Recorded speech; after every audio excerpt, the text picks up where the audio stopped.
കേരളക്കര ഒന്നാകെ ഉറ്റുനോക്കുന്ന കേസാണ് കൊച്ചിയിലെ നടി ആക്രമിക്കപ്പെട്ട സംഭവം. വർഷങ്ങളായി നടക്കുന്ന കേസ് ഇപ്പോൾ അന്തിമഘട്ടത്തിലേക്ക് കടക്കുകയാണ്.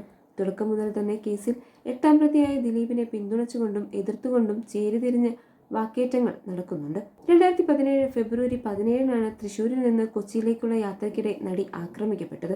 കൊട്ടേഷൻ സംഘങ്ങൾ ആദ്യം പിടിയിലായ കേസിൽ മാസങ്ങൾ പിന്നിടുമ്പോഴാണ് ദിലീപിന്റെ പേര് ഉയർന്നു കേട്ടത്.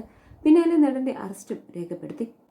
ഇപ്പോഴത്തെ ഞെട്ടിക്കുന്നൊരു വാർത്തയാണ് പുറത്തു വരുന്നത്. നടിയെ ആക്രമിച്ച കേസിലെ അന്വേഷണ ഉദ്യോഗസ്ഥനും ക്രൈംബ്രാഞ്ച് ഡിവൈഎസ്പിയുമായ ബൈജു പൗലോസിന് പോലീസ് ജീപ്പ് മറിഞ്ഞ് ഗുരുതര പരിക്ക്. ജീപ്പ് നിയന്ത്രണം വിട്ട് മറിയുകയായിരുന്നു എന്നാണ് വിവരം. തൃശൂർ കുട്ടനെല്ലൂർ വെച്ച് ദേശീയപാതയിലൂടെ ചേർന്നായിരുന്നു അപകടമുണ്ടായത്.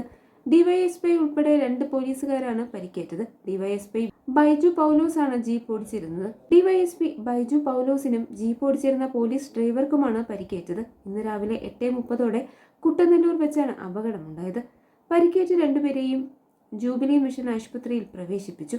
അപകടത്തിൽ ബൈജു പൗലോസിന്റെ കൈയൊടിഞ്ഞു. കൂടാതെ ദേഹമാസകലം പരിക്കുകളുണ്ട്. ജീപ്പ് ഓടിച്ചിരുന്ന ക്രൈംബ്രാഞ്ച് ഡ്രൈവർ പത്മകുമാറിനും പരിക്കേറ്റിട്ടുണ്ട്. ഇന്ന് എറണാകുളത്ത് നിന്ന് തൃശൂർ പോലീസ് അക്കാദമിയിലേക്ക് കോഴ്സിൽ പങ്കെടുക്കാൻ പോകുകയായിരുന്നു ഡിവൈഎസ്പി ബൈജു പൗലോസ്. തൃശൂരിൽ നിന്ന് മണ്ണൂത്തിയിലേക്ക് പോകുന്ന പ്രധാന ഹൈവേയോട് ചേർന്നുള്ള കുട്ടനെല്ലൂർ മേൽപ്പാലം കഴിഞ്ഞിറങ്ങുന്ന ഭാഗത്താണ് അപകടം നടന്നത്. അപകടം നടക്കുന്ന സമയത്ത് പ്രദേശത്ത് കനത്ത മഴയായിരുന്നു. കനത്ത മഴയിൽ വാഹനം നിയന്ത്രണം നഷ്ടപ്പെട്ട് ഹൈവേയിൽ നിന്ന് തെന്നിമാറി. റോഡരികിലെ പൊന്തക്കാട് കടന്ന വലിയ കാനയിലേക്ക് പതിക്കുകയായിരുന്നു. നിയന്ത്രണം നഷ്ടപ്പെട്ട ജീപ്പ് പൂർണ്ണമായും കാനയിൽ പതിച്ച നിലയിലായിരുന്നു.